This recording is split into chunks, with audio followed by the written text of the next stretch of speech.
Hello, this is Stiff Right Hand. I'm the Dominator Strull, and my guest this week is Lady Blossom from WCW, also known as the lovely Jeanie Clarke.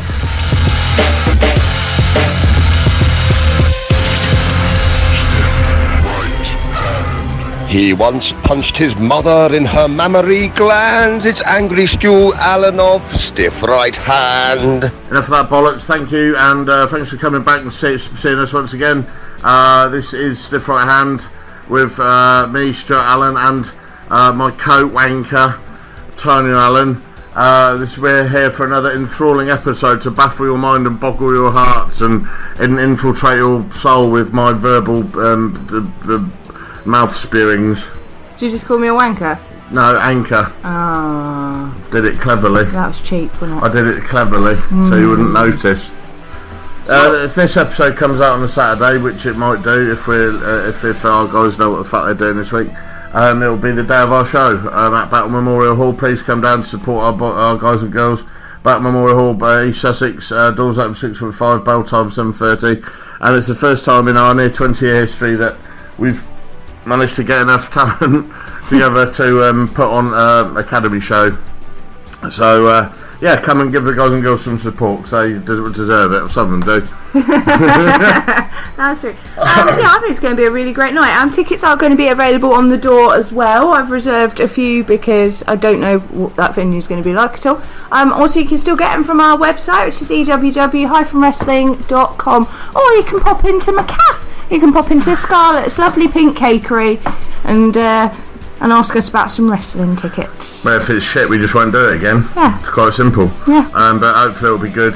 It's just an experiment, really. It's the first time I've gone into a show as a promoter not really knowing what the fuck's going on, whether it's going to be... Normally by now I know whether it's going to be a sellout or not, and I'm really happy by now, but at the moment I don't really know what the fuck, how many tickets the guys have sold, so I'm hoping it's going to be... It's not a huge venue, but let's just fucking wait and see. Yeah. It is what it is. So, what else? What do you know? Well, training was alright, wasn't it? Everyone sort of all fired up for the show. We had Jennifer. What's her name? Jennifer. What's her wrestling name? I know her real name's Jen Yakima. Yes, Jen Blake. Girl Dynamite, Jen Blake. And she's from AAA and Shimmer. And she's a Lucha Libre talent who's obviously spent most of her time in Mexico with AAA, and her boyfriend Michael Burrow is the lead singer of a well-known rock band called Raven Age, who opened up for Iron Maiden and such like. So she's just got her visa sorted. She's come over from Canada, and she spent some time at the academy today, and she took the class with you, didn't she? Yeah, it was nice having two contrasting ladies at the helm of the academy today, and it was lovely teaching with her, because as I say, we're very polar opposite styles, so it was nice to pick up things off of each other, and it was kind of cool because the dynamic kept all the babies on their toes. I wouldn't say you're different styles, really. She does a lot of the... No, not at all. It's just I'm too lazy to fly around anymore. Yeah, she knows what she's doing technically, and she's a very shy girl. She's lovely and very humble, and I thought she was very patient with the students as well.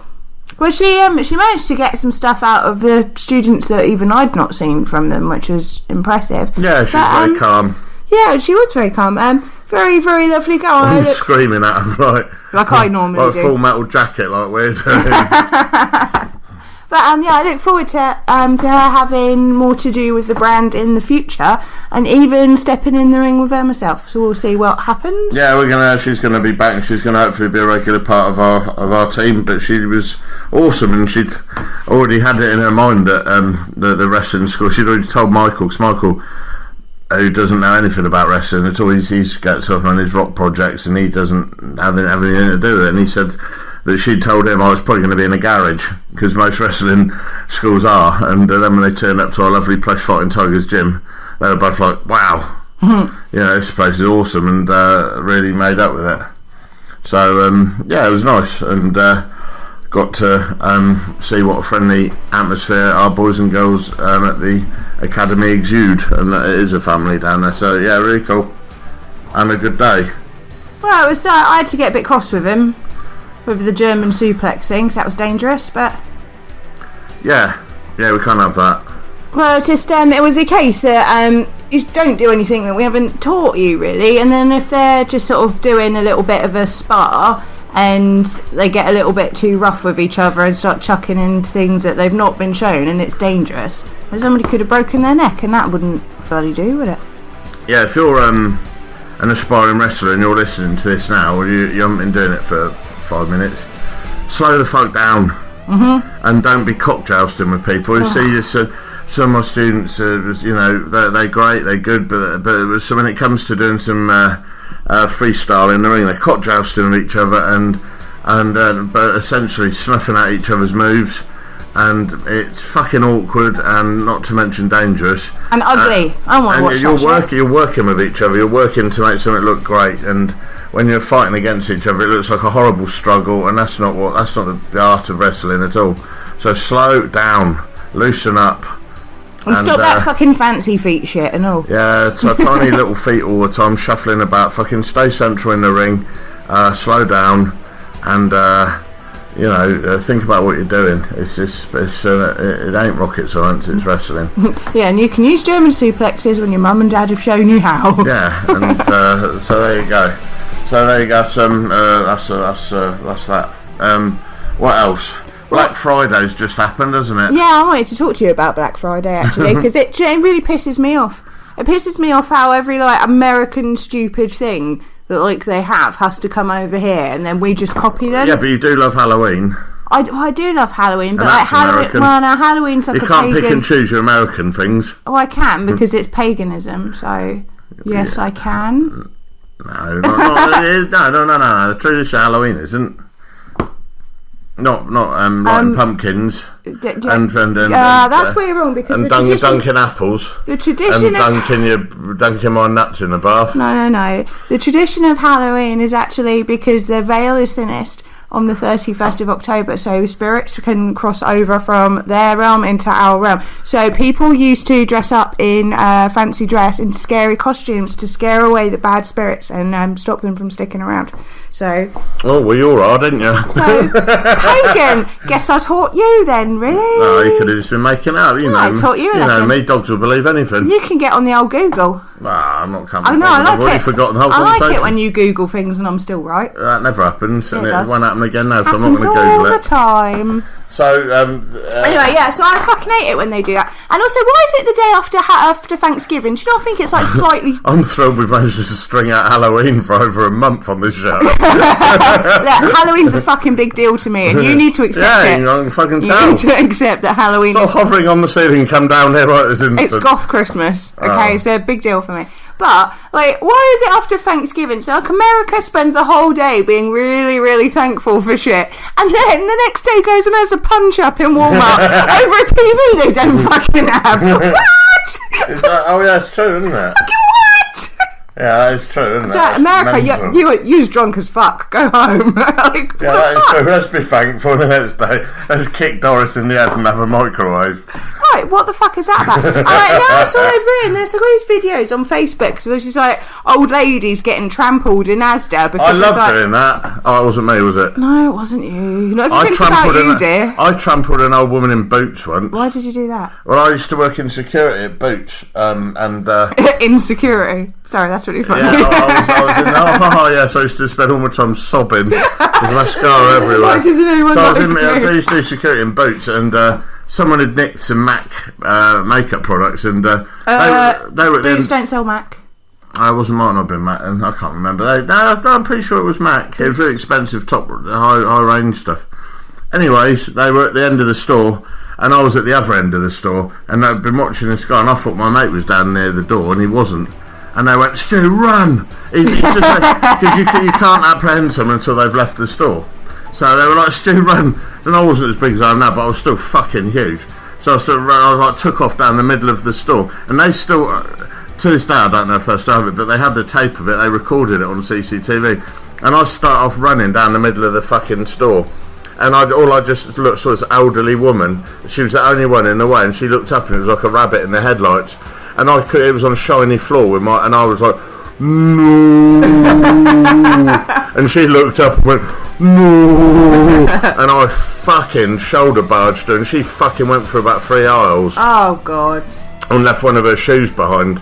And I carried on going, and I managed to stop the guy. That's like literally a hit. But by the time I came back, 3 girls from the makeup counter were sitting there down with a cup of tea, and her glasses were smashed across her face. It was bad. And how I got away with it, but we sat there and laughed about that in the CCTV room for ages. So you murdered an old lady. I pretty much spear tackled this old bastard, and it was.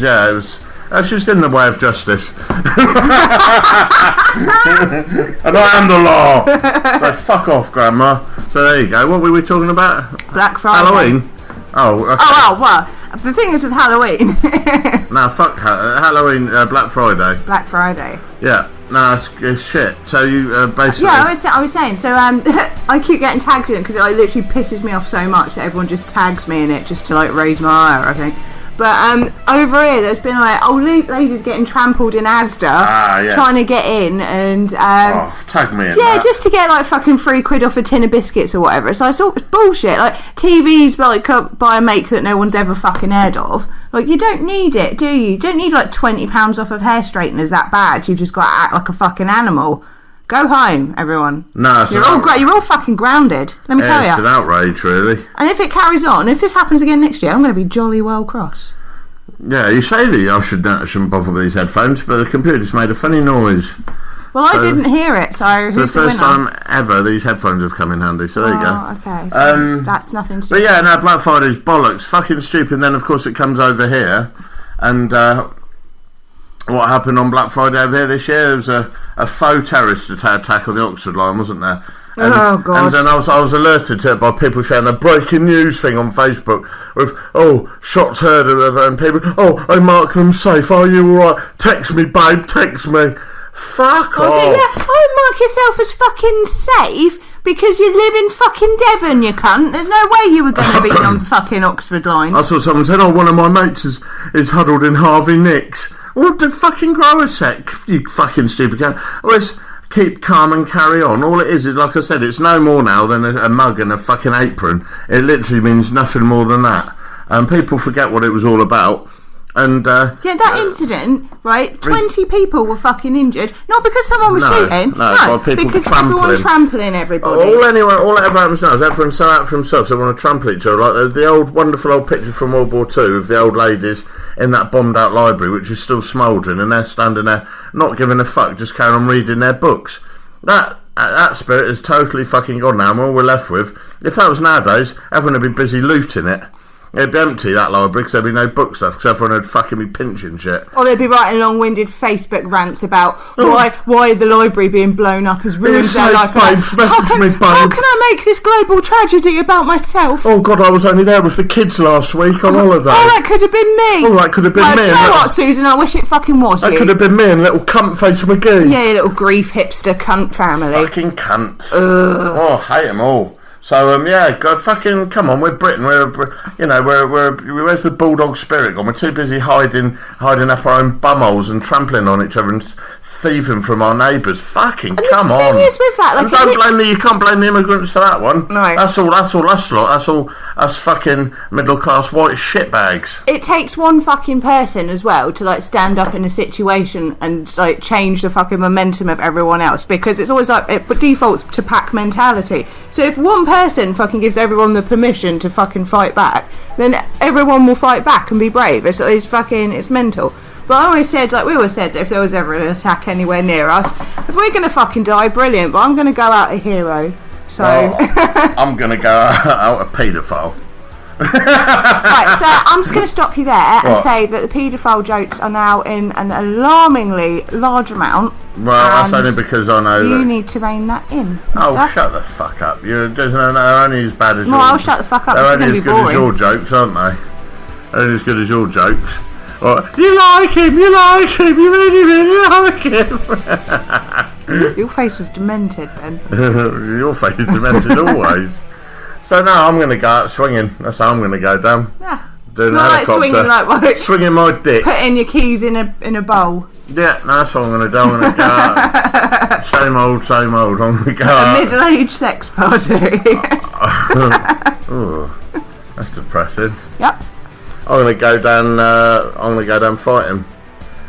And regardless of the situation, even if it doesn't call for it, I'm going down fighting. Do you know what else annoys me? Is it me? No. Oh, go on. But it's just popped into my head for no reason whatsoever. But you know, like security guards and door staff that act like who are they? that like they're either the police or that they're like fucking Bruce Willis. What do you mean, junkie? Yeah, I do mean junkie. Like, what's that all about? Discuss that with me, because like I find it actually really embarrassing. What do you mean? You're talking about me smashing some old granny? I'm talking about you being all full of testosterone in your younger years, taking everything way too seriously. Well, you don't come bringing that up. Why are you bringing up my past? If you want to bring up the past, you fucking don't want to be throwing stones there, young lady. No, just mean like, just as a general blanket thing, like, what is it with guys that, well, actually, and girls, and anyone that does that as a job? I only worked on the door so I could get pussy. That's the truth. Well, that's and it worked. Brilliant, fantastic. But why are they all bellends? Because we're all like going into the gym to get all jacked up just so that you can punch like one fucking baghead because he's had too many Fosters. I used to punch people just for looking at me sideways, because I used to be a right arsehole. I used to be a right arsehole when I was on the door. I used to go to the gym, ephedrined off my nut. And if a fight didn't happen that night, I'd make sure it happened at the kebab van afterwards. I was terrible. I was hateful. I wouldn't, if that was me now, I wouldn't want to know anything to do with me. Do you think that's their wrestling? Who? Doorman. No, that was me I'm talking about. Oh. That was me. Yeah, I was an arsehole, but all women... don't say all women fancy doormen, because I find doormen I was going to say that. All women love a knobhead. Well, that is true. and I've proved that with my string of James Bond women. Well, you shagged your way through another one there, haven't you, 007? Yeah, I've done alright in life, and that's because I'm a knobhead. But don't you find it fucking cringe just seeing some dude giving it the Johnny Lat spread outside a bar, like, oh, you're hard. There's just like, I never gave it the Johnny Lat spread. I was just blokes in their Hugo Boss shirt. I never drinking Fosters. No, I mean the punters. But they were a fair game for a slap. I did the door for about 6 years, and I was a dickhead, quite frankly, and I was all full of steroids and anger, but I was sober. I didn't go in there fucking high or drunk like the guys do now. Some of the guys get on the door and they're off their nut. I was totally sober, but I don't really regret any of it. It was quite good fun at the time. If I hadn't been doing that, I'd have been doing something else. I'd have been causing... Yeah, well, you always find trouble anyway. I would have been involved in crime at some level, high or low, or involved in some... Kingpin. No, I would have been. I'd have been involved in some naughtiness. Let's put it that way. Well, you are quite naughty. I would have been involved in naughtiness, overgrown naughty fucking boy, and turning everyone upside down and stealing their sweets or pocket money. There you go. That's the way it is. And that's the end of the news. I feel a bit like working on the door stories has become like that. I work on the door has become the new I do MMA. Mate, I just point out that you fucking brought it up. Yeah, I know, but I don't know why. It was just troubling me. It was rattling around in my head, and I was thinking. We've had 9 years of relationship, and you just bring it up now on air. Well, no, I was thinking about John Key. So you're exactly right. Well. Yeah, easy then. John Key, if you're listening, and you're probably not, because all you care about is yourself. He doesn't know how to use a computer. He doesn't know how to download a thing, let alone subscribe to it. Have you heard any of these stiff out in there? What's stiff right end, bruv? Yeah, what's the podcast? What's that thing I was on, wasn't it, bruv? It's one of them cunts. No, I know. Can I punch it? Can I hit it? Can I fuck it? No, I don't want to know it then. Oh, well, never mind. That's John Cosell on Newsnight. John Cosell. So there we go.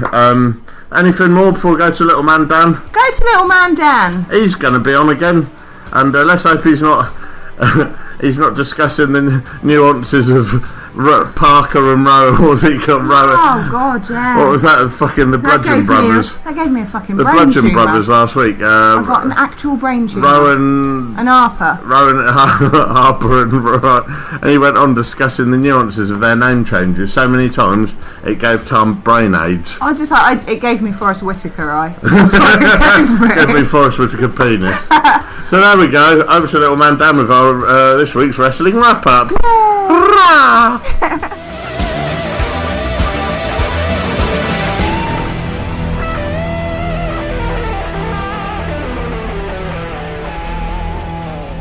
Giving you your weekly dose of a kick in the nuts, this is Stiff Right Hand. Can you believe it's that time again for another Wrestle Wrap Up here on the Stiff Right Hand podcast? Make sure you go check out youtube.com/Wrestle Wrap Up for more news, but let's go with some of the news from this week here on the podcast. Well, starting off with the Singh brothers, they faced AJ Styles on a 2-on-1 handicap match on SmackDown Live, and even with Jinder Mahal attacking before the match, they couldn't win.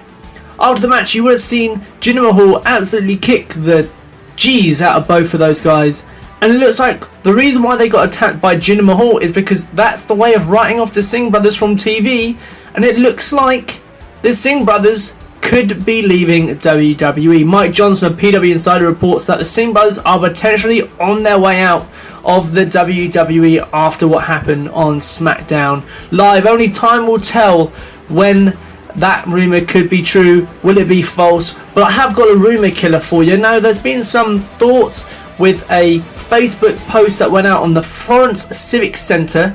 Their Facebook page showed a promotional photo which featured WWE Champion AJ Styles, the SmackDown Live Women's Champion Charlotte Flair, and the United States Champion Baron Corbin. Now, there was this post going out that showed something slightly bizarre.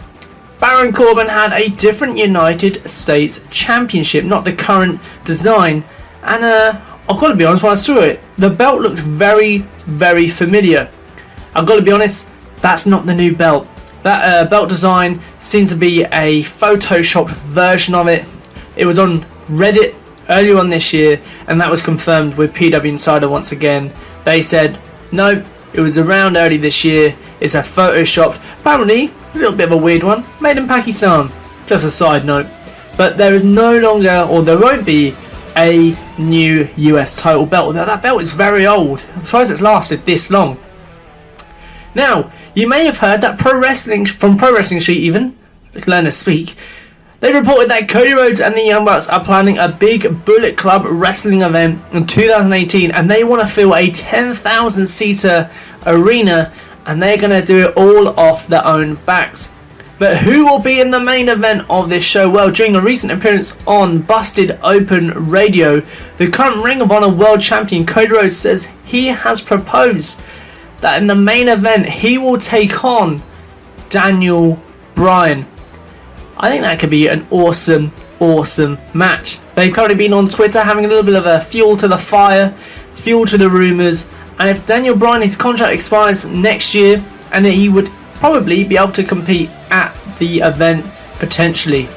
I know Daniel Bryan wants to get back in the ring. Brie Bella said recently that he could probably be back in the ring. Will we be able to see him come out of retirement? But from one person wanting to come out of retirement, it looks like Alberto El Patron wants to go into retirement. Alberto El Patron said he's sick of the backstabbing, and he's also about the keyboard warriors and the backstage politics, and he has recently said that he wants to retire and he wants a farewell tour in 2019. So it looks like we could be seeing Alberto El Patron leave wrestling in a couple of years' time. And as well as that, AJ Styles, there's been rumours he could be leaving, he could be retiring, but don't you worry, AJ Styles says he's not retiring any time soon. The rumours are false. He'll be around for a while, and that's a wrap.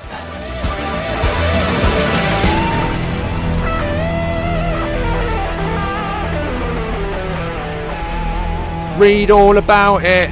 Doug Williams smashed in Scarlett's Minky. That's the little man down there with the old wrestling wrap-up. That was a good one. Not half. Oh, yeah, it was fine. Yeah, look, I was just staring off into space, and I remembered that time that you tried to order curry off of that place from Just Eat. What was it? Angra. Angra makes me angry. I'm sure we've discussed this We before. fucking haven't. Tell him the story. I'm furious just thinking about it, if I'm honest. Tell them. I was really fucking hungry. I don't know if anyone's used Just Eat or Hungry House. If you have, don't. And if you do, don't pay for it beforehand. Make sure they have to come for the cash, because if you pay for it on PayPal or whatnot, then they can do fucking anything. As happened in this case, I was really fucking hungry. So I made the order at 6:45 for this order, Indian. And then phoned back. I can't totally entirely remember how it goes, this story, but You waited an hour. Waited about an hour, and then I phoned up and said, where the fuck is it? Because we live out in a remote part of the country in Battle, so not many places deliver to us, but this one supposedly did. And then he said, should I do the impression? Yeah, it was like another half an hour the first time. He said, I'll be with you in 10 minutes. So I waited 20 minutes, phoned back, he'd be 5 minutes. So I waited. I literally, by this point, I was so hungry, I went downstairs and waited by our gate. And it was like 2 hours, wasn't it? Yeah, by this point, it was nearly 2 hours. So I phoned back, I said, what the fuck, man? He's like, sorry, he's just round the corner now. Okay, so yeah, thank you. Bye-bye. So fucking, come on, motherfucker. So literally another half an hour. By this point, I'm starving. I'm ready to punch someone in the fucking mouth. So I phoned him back up. The driver's back here. I said, what do you fucking mean the driver's back? I'm already wound up just fucking remembering this story. Said, what do you mean he's a cunt's back there? He's dropped the food. I said, dude, I'm standing here with no fucking food. I'm fucking livid. I said, it's been over 2 hours, you cunt. Where's the food? No, the driver's here. I said, put him on. And then I heard muffled, he wants to speak to you. Fucking, alright, yeah. Hello, mate, how's it going? I said, yeah. I said, no, I dropped it off, didn't I? I dropped it off. I said, what number? I dropped off the number. No, there isn't a number 3, so I dropped off the number. I said, hold on. I explained to him where we live. He said, no, there wasn't one. So I dropped off. Some geezer come down and said, yeah, that's for me. I said, no, don't fucking bullshit me, son. I said, where's my fucking food? I said, bring it out. No, I did. I dropped off some geezer. I said, you didn't. I said, I didn't see a fucking car. I said, there was no one there. I said, and fucking what? I said, what's more? I said, someone in now is eating my fucking Indian. I said, tell me. I said, was it near the pub? Oh, no, and then he was fucking around, and I knew from the way he was talking and discussing it, he hadn't been out down the area at all. He'd obviously either gone and given it to his mum or one of his mates, or just slung it in their fucking edge. Said it would have been paid for, and he couldn't be bothered to make the drive out to Battle. So I said, you listen to me, you cunt. I said, you're 5 miles away from me. I said, I'll fucking turn up there. I said, and I'll smash the ground out of the lorry. I said, where's my fucking food? I said, I want my money back. Next minute, I could hear I said, alright, mate. I said, I'm going to speak to the governor. So I put the phone on the side. You got a really angry bloke here. He said he wasn't him. He says it wasn't him. What should I do? And I just heard this fucking cunt in the background go, hung up on him. I'm like, you fucking what?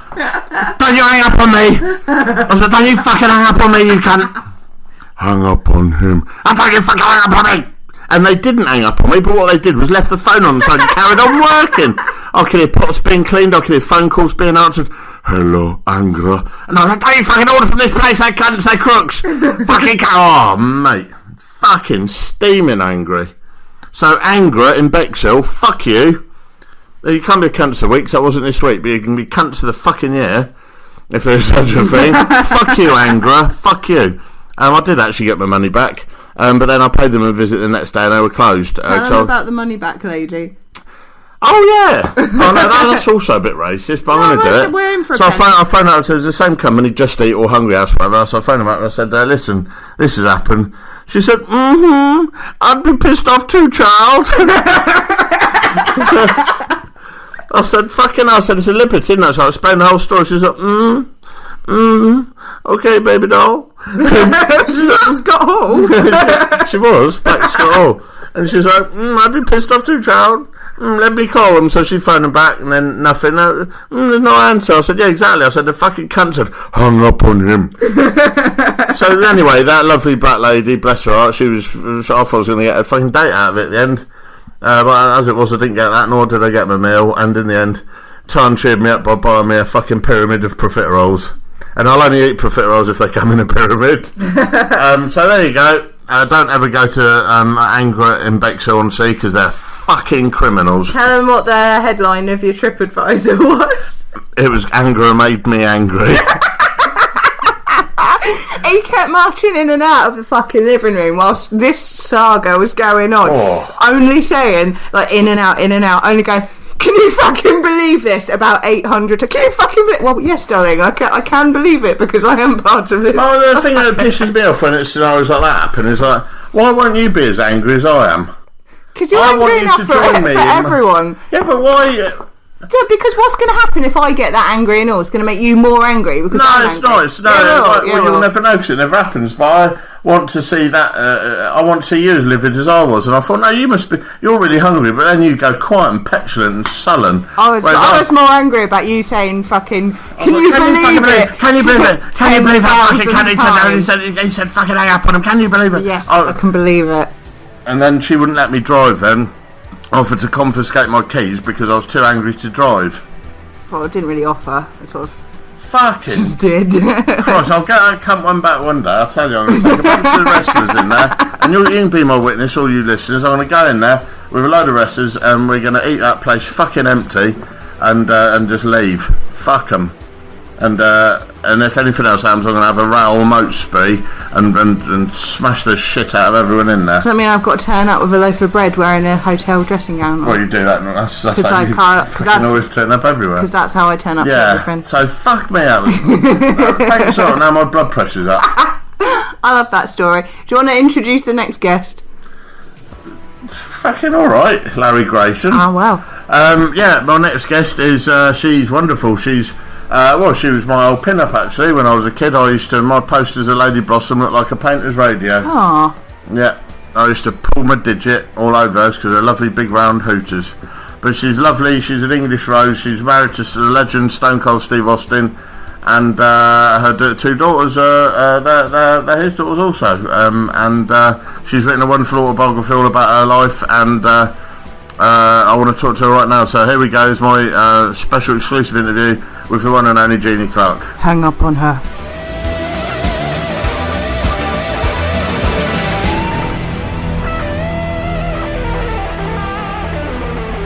You want the truth? You can't handle the truth, you cock jazz. This is Stiff Right Hand. Right, this is Stu. I'm here with Stiff Right Hand. I've got my special guest this week. She's been all over the world. She's done almost everything there is to do in the mid-80s, late 80s and early 90s in professional wrestling. Is the one and only Lady Blossom, Jeanie Clarke. Hello, Jeanie. Hi, Stu. Thanks for having me on. I'm really grateful to you for inviting me. Not at all. I was actually speaking to one of your friends earlier, like Kate Jane, who sends her love. Oh, I know. She's so cool. I send my love right back to her. Yeah, she was telling me all today about what a wonderful bit. I said all the years I've been in the job and you've been in the job, I've never crossed paths with you. And she was just saying what a wonderful person you are. So I'll pass that on. Oh, thank you so much. Not at all. She's a lovely lady. She's a one-off, isn't she, old Jane? Oh, yeah. Yeah, absolutely. Tell me, Jeanie, about how you got into the job, because I know you're originally from Brentwood in Essex, I believe. Yep, I was born in Brentwood. We moved to Southend-on-Sea when I was probably about 5 or 6. Yeah. I never actually saw much on pro wrestling, but I had a friend whose dad was a massive fan. I'd heard about the big names at the time, like Big Daddy and that. Her dad gave us some free tickets because he couldn't go because he was ill to the Cliffs Pavilion in Southend. Yep. And that was the first time I'd ever been to a match. And I remember, thinking it was really cool. I remember Mark Rocco was on that show. And awesome. Yeah, and I thought, this is really, really good entertainment. And that night, we were in the bar after the matches, and then this really cute, good-looking guy come up to me, and he said, "My name is Chris Adams," and he gave me we exchanged numbers. But you know how it is, you think, they got a girl in every town. I didn't actually expect to call, and back then we didn't have our cell phones or anything. And when my mum would say to me, there's a guy called Chris keeps calling you. So I end up calling him back, and he invited me to the Birmingham Motor Show. And I was like, wow, that sounds really cool. So I went up there to Birmingham. And I know exactly where that is. That's right opposite the NEC, isn't it, on the roundup there? Yeah. And we started dating, and I started running his fan club. I remember it was £2 to join back then. And we'd send out like an 8x10 and a signed picture, and it was really cool. I enjoyed it, just running his little fan club. And then he said to me, I got this idea that you could be my second, you know, how it was in English wrestling back then. Yeah.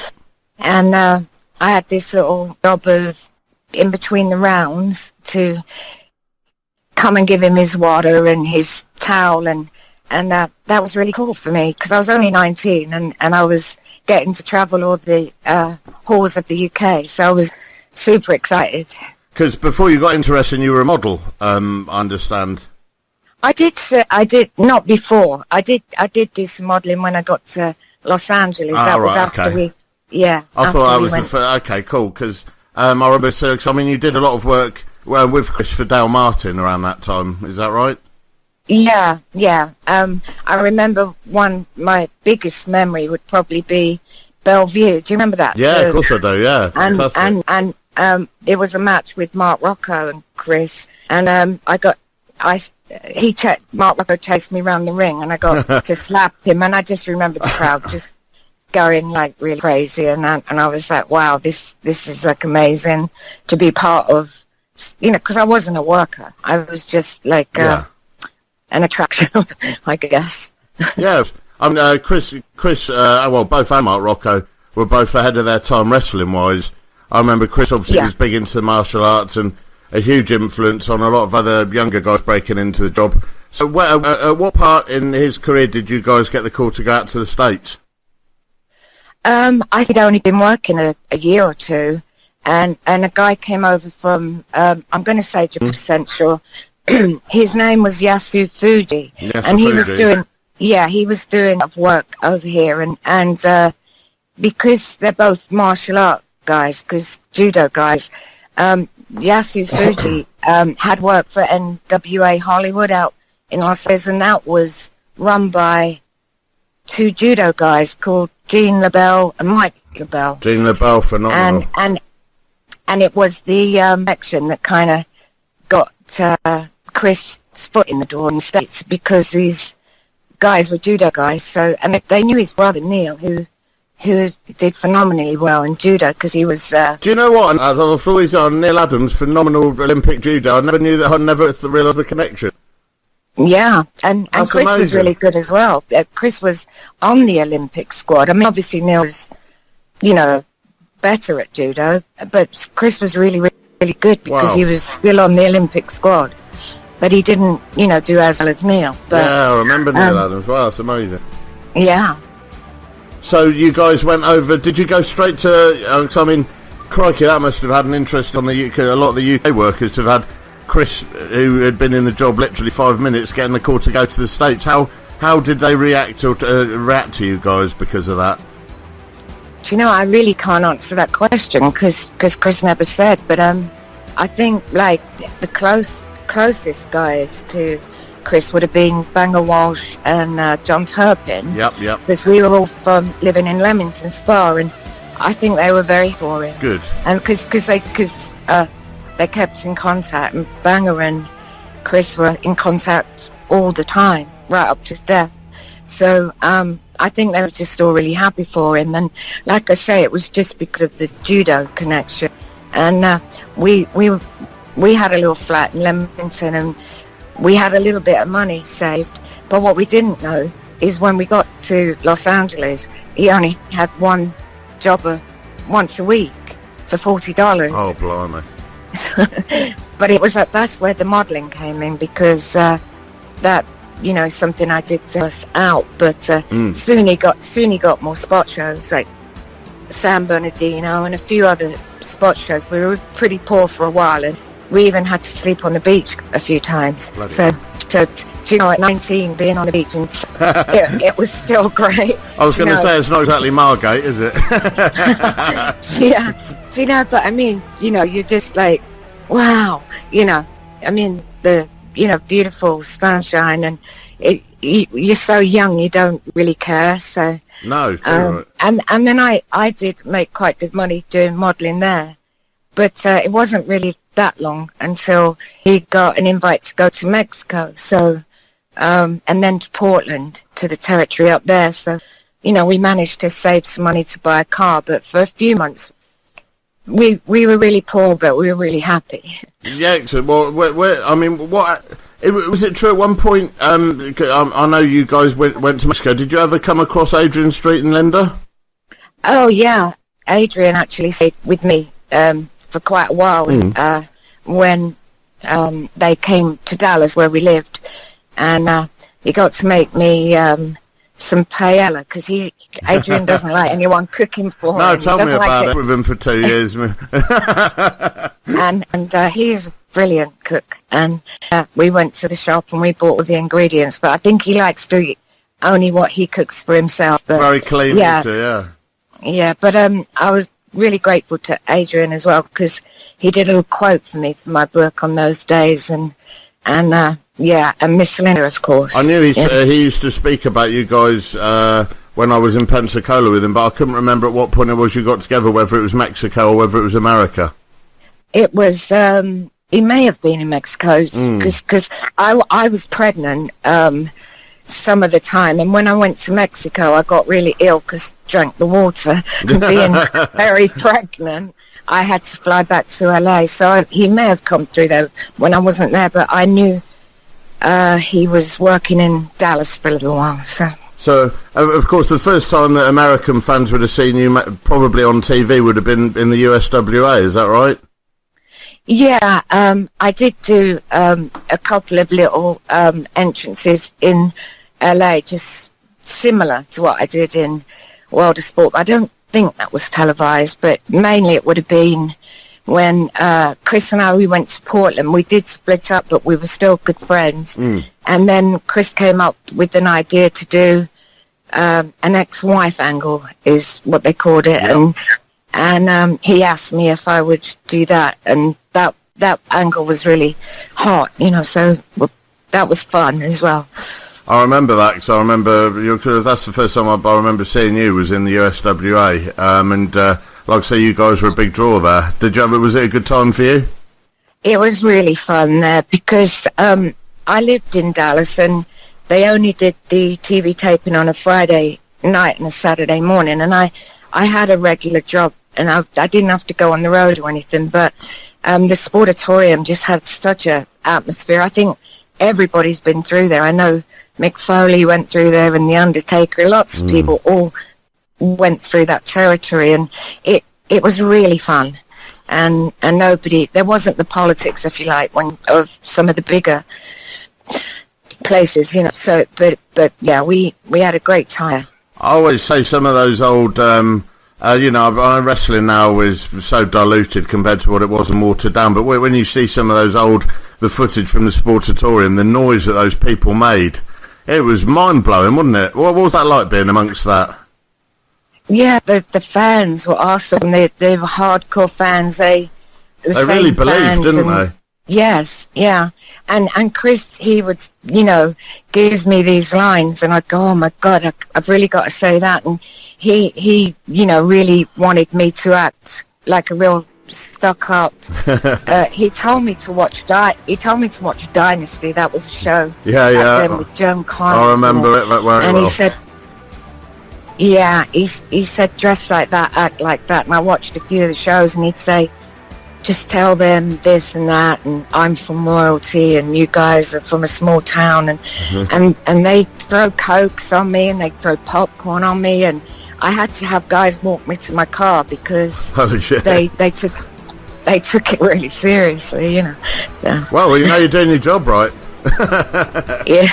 Yeah. Well, what I mean, if you don't mind me talking, yeah. No, I was just going to say, what was it like being? You're obviously. I guess the benefit of that scenario was that you weren't on the road all the time. because that's what gets to so many people when they're in that lifestyle. You didn't have to do all of that stuff. No, I only did the Friday night and Saturday morning. I was working my own business at the time, and it was fun. It was just a night, a nice little break. And Chris did do 1 or 2 spot shows that he promoted with another guy called LNA Promotions, and I did a couple here and there, and I would travel with Steve to those. Excellent. And that's where we started dating, by going on the spot shows. But basically, no, not like WCW, where every day you were a different city. Well, you've moved me on nicely on to my next question now, Jeanie. So I was going to say, because Chris, obviously, I know Steve, who speaks still to this day very, very highly of Chris Adams, because Chris is the guy who brought him into the job. When was it? When was the time when you started dating with Steve? It was a long time after we met.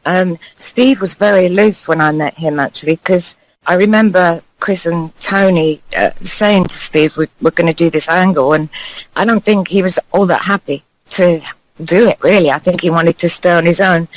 And I just remember, like, Tony saying, Jeanie, this is Steve Williams, and, and he was like, I was like, oh, hello, like that. He kind of like turned around and walked up the stairs, and Tony, I don't think he's too happy about this. But as we did start to talk about the match, and we became quite close friends for several months, because there wasn't an attraction. But one day, Chris did ask me to do one spot show in Louisiana, and he told me to call Bronco Lubitsch. He was a ref back then, and because everybody travelled together, obviously, because save money. And Steve, I and Bronco went to Louisiana, and that's when I kind of knew he started to like me, because he'd say, let's go for dinner and stuff like that. So then but it was several months that we were just friends. Because I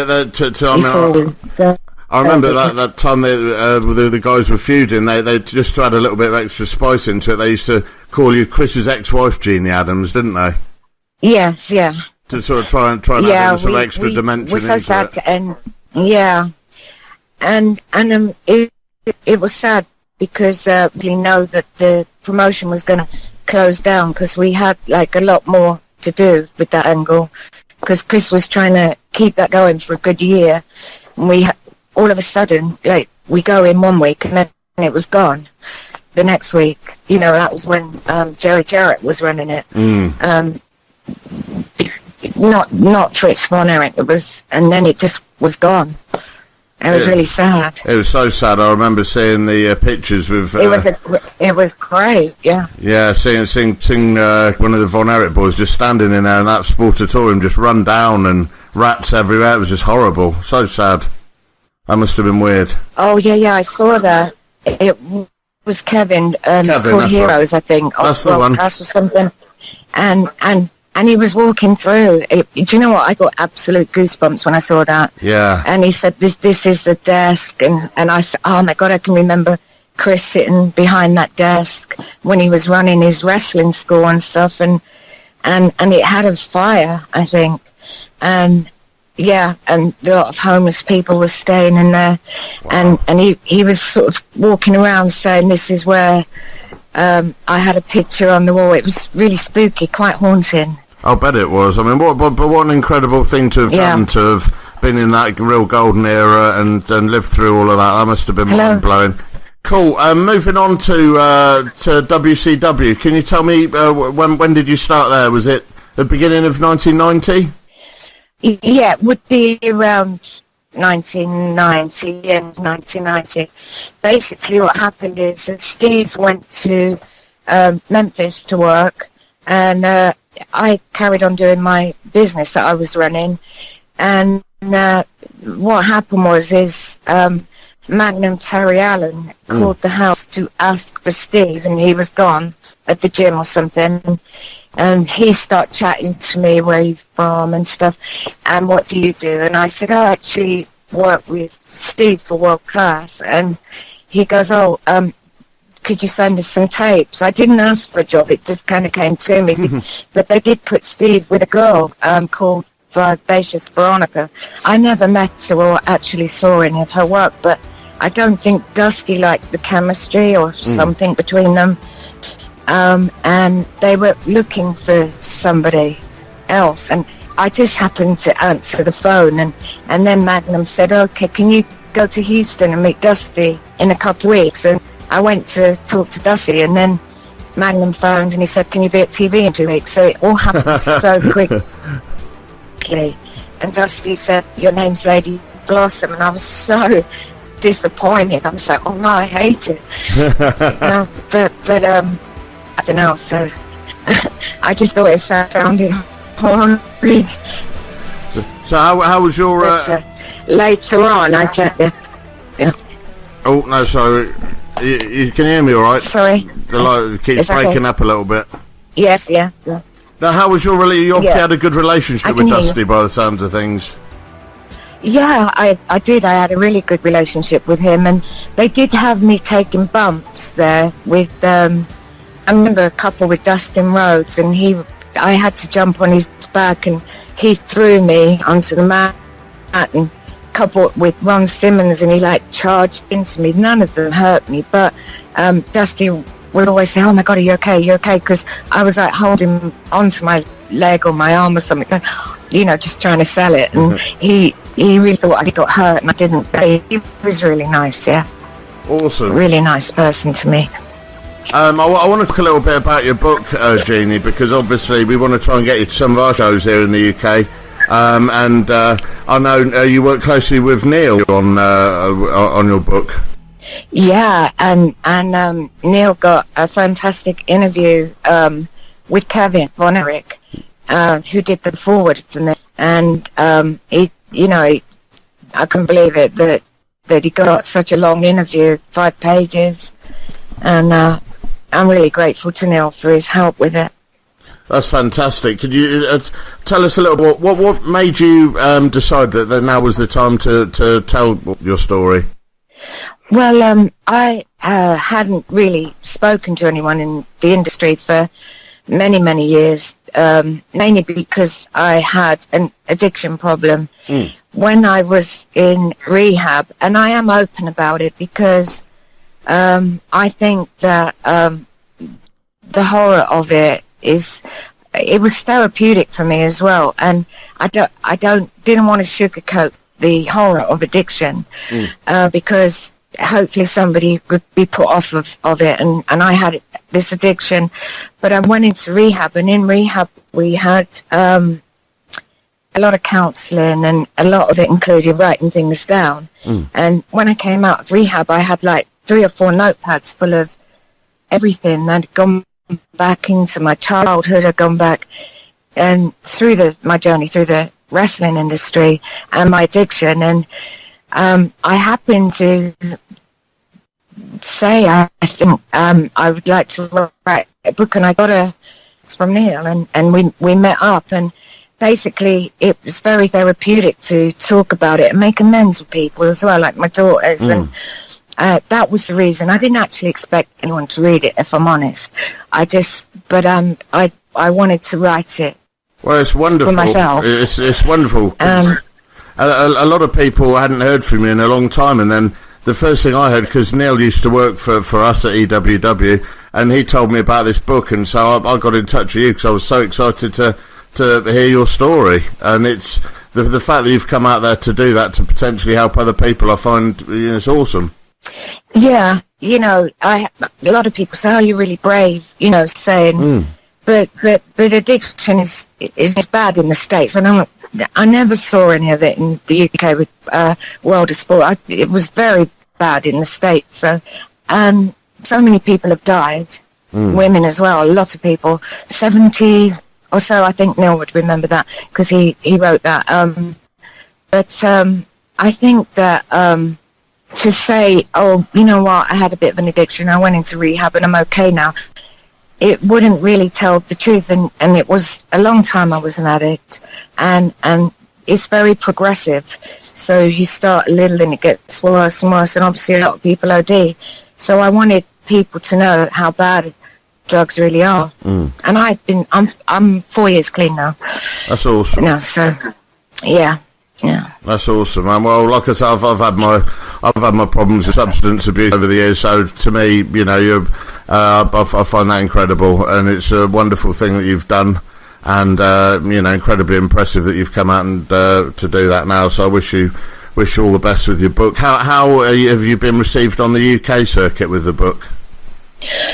Yeah, quite well. Obviously, most people in the UK probably won't remember me. I appreciate that, because most of the stuff I did was in the States, but I have had a chance to do some conventions, and I think that's been awesome. After the book, I went to Charlotte, to the I think it's called The Legends, and I went to Philly and Cauliflower, and everybody's been so kind to me, and I want to say thank you so much to the fans, because they wrote me some really good reviews and have been really supportive, and I'm just so grateful to them for reading it, really.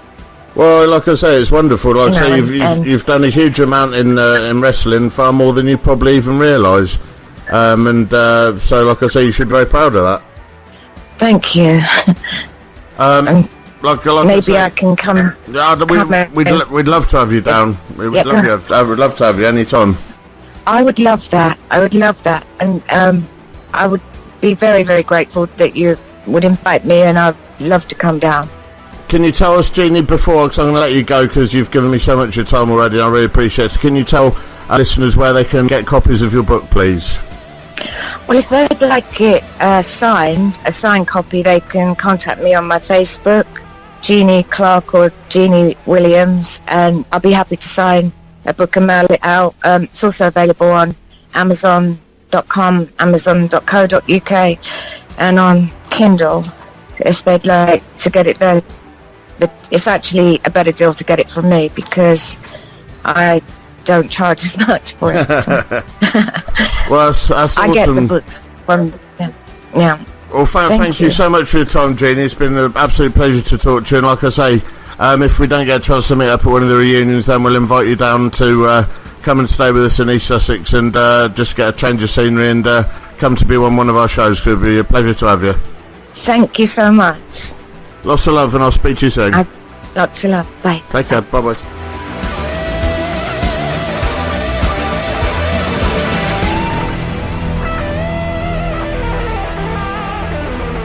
From the man whose wife has a broken badger, thanks to Doug Williams, this is Stiff Right Hand. Right, this is Stu Allen back here on Stiff Right Hand. That was my interview there with the lovely Jeanie Williams. Jeanie Clarke. That was a weird one. That was the first time I ever felt slightly anxious before an interview, because it's the first person I've done an interview with I've never met before. She came across really, really lovely. Like, you could tell she's a genuinely good soul, and it meant a lot that she was able to open up and speak so freely about addiction, and I hope that helps some people that are listening. That's a wonderful thing for her to do. I was wanting to, because obviously the first thing, you know, everyone speaks of and is, you know, it's Stone Cold's wife. Well, yes, but that isn't who makes the woman. She was a big enough star in her own right. She did, you know, come out from someone that didn't know anything about wrestling to working for Dale Martin, to, you know, went lit up to Texas, you know, Dallas, been all around the world, and obviously finished off there with WCW. She'd done everything, and I didn't want to get into the realm of, you know, tell us all about Steve Austin, tell us about this, and you know, I was more happy talking with her about the substance abuse problems, and obviously wanted to talk about her book, because as we've spoken about before in this show, things that, you know, mental problems, drug abuse problems are very close to my heart, and I think writing a book about it and putting it out there after all these years is fucking brave, isn't it? Absolutely. Bless her heart. So hopefully we'll be getting Jeanie down to Extreme World Wrestling in Hastings in the future. The offer's there. Our doors are always open for you, Jeanie, so we'd love to have you down. I had a couple of questions sent through online. One is an interesting one. We just watched it just now. From Alfie Hart. He said, Stu, one for your podcast. and sent me along a video link to Austin Aries. It's a promo he did called The Truth, and they've called it on YouTube rather sarcastically, Epic Return Promo Gone Wrong. It was a show he did for the House of Hardcore, and I thought it was something horribly fucking tragic about it. If he comes out and obviously he's just been released from the WWE, and from what I understand, from what happened was everyone said he walked out, and he didn't walk out. They came to him and told him, we've got nothing for you. And that isn't a case of, I'll just hang around in the back and do some house shows. That's no, we've got nothing for you, you're not needed. So he left, and he's turned up on this indie show, and he's come out, and obviously he's got all the chants, fucking Austin Aries, blah blah blah, clap clap clap, all the usual indie smarky shit. And about 10 minutes into the promo, you realise he's having a little bit of a meltdown. What did you think of it? I think it was really unfair to call it a return promo gone wrong, because I didn't think it went wrong at all. No, and also I don't feel like it was a promo as such as like a man just absolutely venting and saying what he wanted to say. Look, I believe that was the truth. That was Austin Aries laid bare, getting some shit off of his fucking chest, which is admirable. I think his mistake is also, as you pointed out, he spent so much time worried about that fucking arsehole in the front row trying to pop himself and his fucking friends, that he lost the rest of the crowd. And I think that they were dying to be there and support him, and I think that's why he got a bit of a mixed reaction for me personally. But I hope that that's given him a bit of peace. I hope so, because they started off really positive, and then when they realised he wasn't, because I think they were, well, I know what they were hoping for. They were hoping he was going to go, fuck you Triple H, fuck you, fuck he's a you. professional, isn't he? Yeah, they were going to go, fuck you creative team, blah blah blah, all the smarky shit that the dickheads want to listen to. But rather than that, he said, look, I've got mental problems, I've got anxiety issues, and they said there's nothing else for me, and I care too much. And all of a sudden, as soon as it started, the human side of him started coming out, they're all chanting at him, and boring, we don't care, blah blah blah. And then as soon as he starts focusing on that one fan at the front, I was like, well, he's lost it now. As soon as you start caring what individual fans are saying, then you've lost them, man. So I thought it was a bit of a public, maybe not so much of a meltdown, but it was a guy having a ginormous brain fart, really, wasn't it? I mean, it's just like, we all fall out of love with wrestling sometimes, and I hope that he finds a place now where he can go back to being creative and passionate, and that he can put all of that behind him, and that this doesn't make him jaded and bitter, because that's what that promo came across to me like. Okay, it was someone walking away from a bad situation that was a bit resentful. Yeah, it was so. Yeah, there we go. We've spoken about it, and I thought it was uncomfortable to watch a bit of car crash TV there. We're going to get him on Twitter, and hopefully, if we can invite him on the podcast, that would be great. He's definitely a man who needs to be on a podcast. Yeah. He needs to invent that shit. Like we were talking about with Jeanie just now, she said writing her book was very therapeutic, and it's been therapeutic getting these things out on things like podcasts, and that it is. So I'm going to invite him on. Yeah, so everyone, Austin Aries, we need you. Make it happen. Yeah, had a question from Luke Jennings. Question for your next podcast. Having just had my 20th tattoo, and you being a man of much colour. What the hell are you talking about? What was your He's a racist. He's racist. He's a racist. What was your first and last tattoo? Any tattoos you regret? All right, there we go. Most painful. All right, well, the most painful one, going backwards, most painful one was the one on the back of my head. I've got a green man pagan symbol on the back of my head, which was fucking agony. It felt like, if anyone says what did it feel like, it felt like someone holding a lighter up to the back of my head. Ben Roberts from Ringwalls and how that feels. But yeah, burn, baby, burn. yeah, I love I can't stop setting him on fire. I love it. Well, you probably should. Well, if he wasn't so dry, if he'd make himself a bit more, little bit of kindling. If he, yeah, he's little Ben the kindling Roberts. Kindling Roberts. If he was a bit more moist, we wouldn't have that problem. Yeah, you need a bit of moisture. You do. That felt real. I was fucking. It was uncomfortable. It was just, I had it done just after my dad died, so I wanted to feel something really painful, just to feel something, because I'd never really sort of cried or anything, and I wanted to feel some immense pain to have my throat and back of my head done, and I was thoroughly disappointed. No, they're great tattoos, but I wanted more. I just wanted more pain. Probably should have jumped in front of a train. I'd have done it. But so tattoos I regret. Well, I don't really regret any. But I'm going to have to say one's of my ex's face, because Tarn spent the first few months of our relationship waking me up by punching me and giving me a dead arm. Yeah, well, I woke up on, it was like the side that I sleep on, that fucking stupid gormless third rock from sun looking bitch staring at me. No need to be rude. Good morning! Smack. No need to be rude, Well. Well, anyway. She needs to sort her face out, doesn't Well, she has now. She's Captain Spaulding from the Devil's Reject. What do you want me to put on it? Spaulding. Yeah, alright, okay, enough. So no more punching in the arm for me. What was the other question? My first one is that that guy there. Yeah, it's a little Guns N' Roses tribute tattoo, really, isn't it? It's a little slash.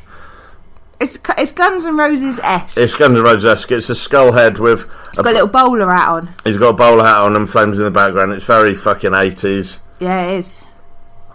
But I don't regret it at all. The colours are nice still. Yeah, the colour, yeah, actually, for my first ever tattoo, the colours are really good. And what was the other question in there? And what was my last tattoo?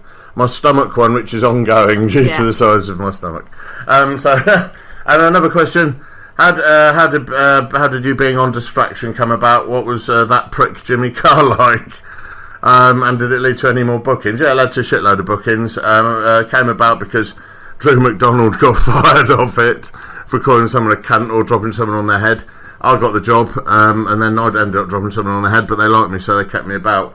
Flatliner talked me up and bigged me up and that, and Jimmy Carr was actually really cool.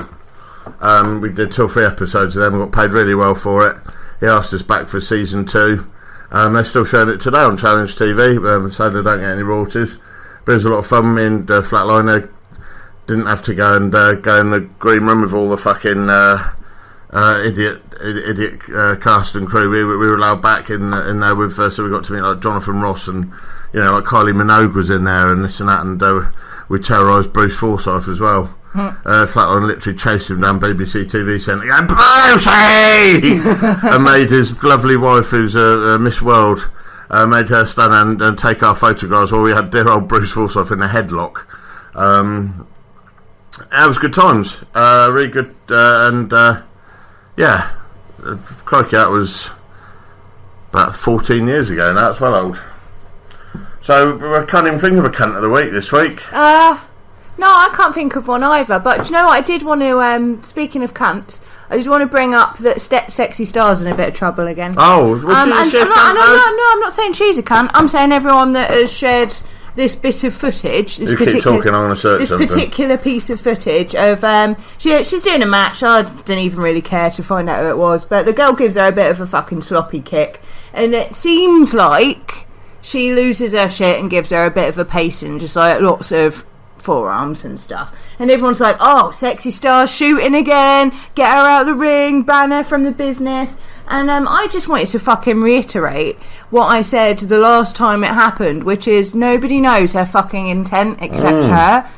So if she says she wasn't shooting, then you're really just going to have to fucking go with that. And also, like, it is a little bit out of context because there isn't a whole match to that clip. So you can't see what happened before. And I just feel really sorry for the girl that, like, that is going to be her fucking career from now on. Every time she fucking lays it in, everyone's going to be like, oh no, she's shooting, she's being too stiff for the ladies. Like, honestly, there is a home for her amongst my girls because they'd fucking understand that. And also, like, we'd tell straight away if she was a fucking shooter or not, and be able to stop it pretty fucking quickly. Yes, there's a lot of fucking people. Pro Wrestling Eva, dear fellow wrestling promoters, do you value the safety of your talent? And now is the time to cancel Sexy Star bookings from your show. Fuck off. Oh, hang on. You fucking dickhead. You're the fucking one who booked... It was that fucking German girl he booked years ago with the fucking kendo stick and knocked the shit out of Julia. Do you know what I mean? Wesner? Yeah, was it Wesner? She was smashing the fuck out of each other with kendo sticks and... come on. Do you care about your talent? Because someone had a disagreement. Fuck off. No, so you say those things, so you get loads of retweets, and you seem like you're really woke, and then a voice for the women, and as a strong male feminist, that's really important. But as I've said before, You're not the voice of the women. We all had a meeting. We all got together. We agreed. It's not happening. Meh. You're not involved, Beardo. He's not one of us. Well, there you go. Sexy star. Good on you, girl. Hey, I tell you what I was thinking about today. Go on. I was trying to remember things about primary school that were fucking weird, right? Why? No, just like, do you ever just do that? So, like, in primary school, every fucking injury you ever had, so as an example, every injury you ever had in primary school was treated with wet paper towel. Was it? Skinned your knee, wet paper towel. Banged your head, wet paper towel. Yeah, but you went to Scarsville. Scarsville No, it's true. Like, just get on our fucking Twitter and see if I'm right about the wet paper towel thing, because I think I fucking have. Yeah, like, I'm in a coma. Wet paper towel. Didn't you have a matron? Yeah, fucking wet paper towel. She was shit. She was shit. That wasn't really a matron. No, we had a nurse in primary school and a matron in secondary school. A matron in secondary school was she was a badass. I don't think I ever went to. I think I went once with a dislocated thumb. I went and jumped up on a trampoline, I bounced down and my hand stayed down because it got caught in that horrible mesh. No. So I came up and my hand didn't. Oh. And I ended up with a cartoon 3-foot long thumb. Oh, wet paper towel just sorted that out. Yeah, but I was really good at hitchhiking. Alright. What else was that? So that feeling when you finally got to sit on the benches in school assembly. Oh yeah. I used to look at all of like the year 1 and year 2 like, you're the peasant children. No, ours was on the back seat of the bus.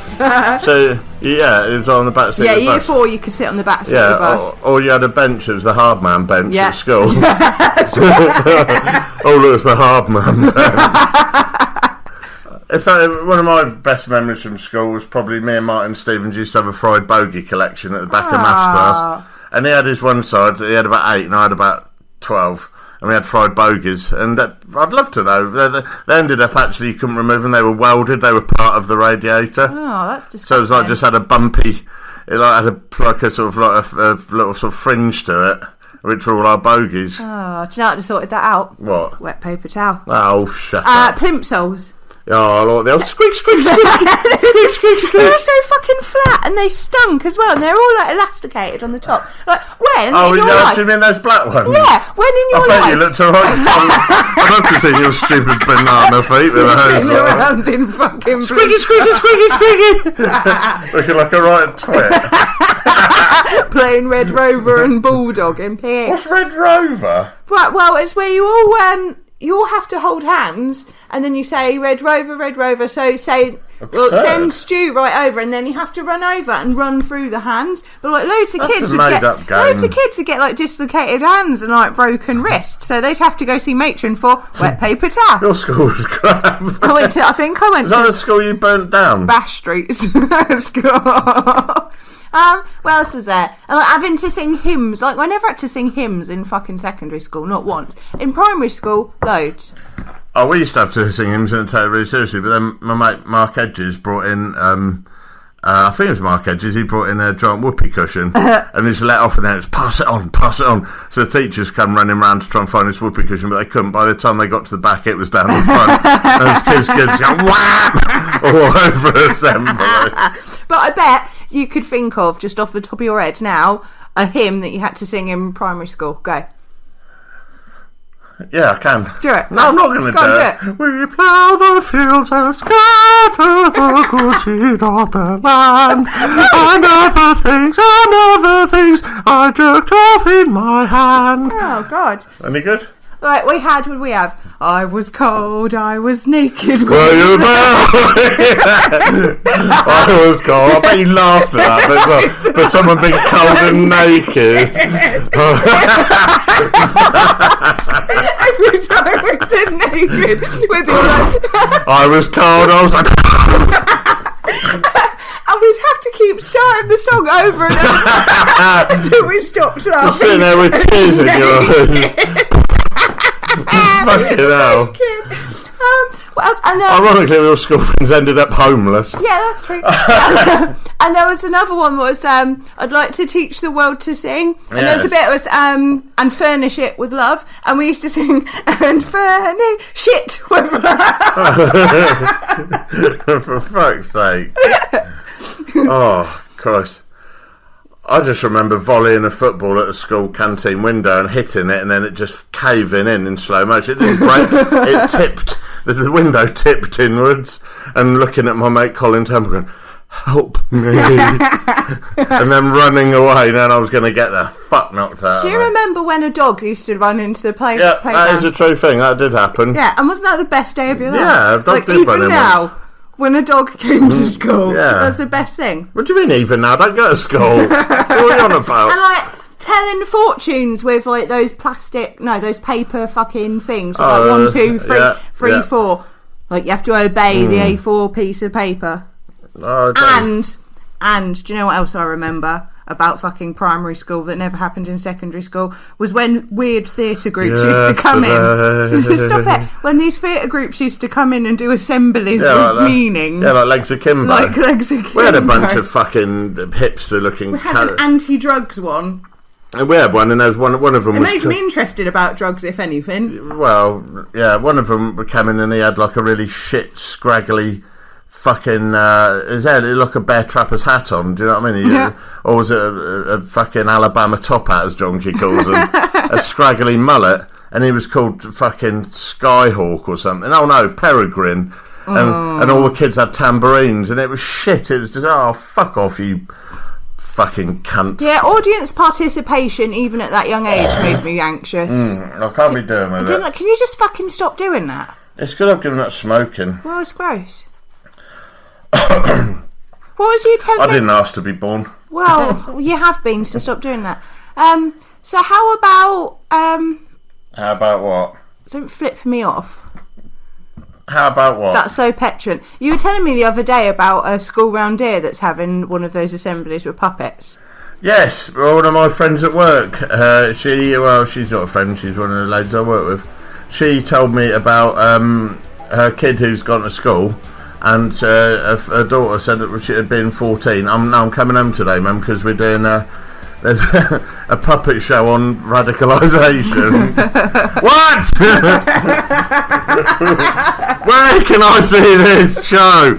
And she said to me in all seriousness, all earnestly, but you know, they're teenagers, they wouldn't want to watch a puppet show. Alright, but it's on radicalisation. It's going to be fucking...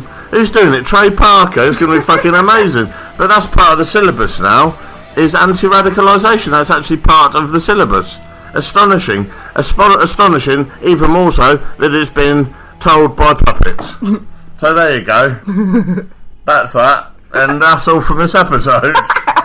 So well done. And that's all from you. Thank you to my guest this week, Jeanie Clarke.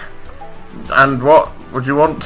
Thank you for coming to see our assembly. No, fuck off. Dickhead. I'm going to get a sausage and reenact Jack Grange Hill with you in a minute. A sausage. So thank you for listening once again to our random ramblings, and don't forget, make sure you subscribe, and we're going to be back next week with more of the same bullshit. So until then, peace be with you all. Love you, bye. Don't stop it.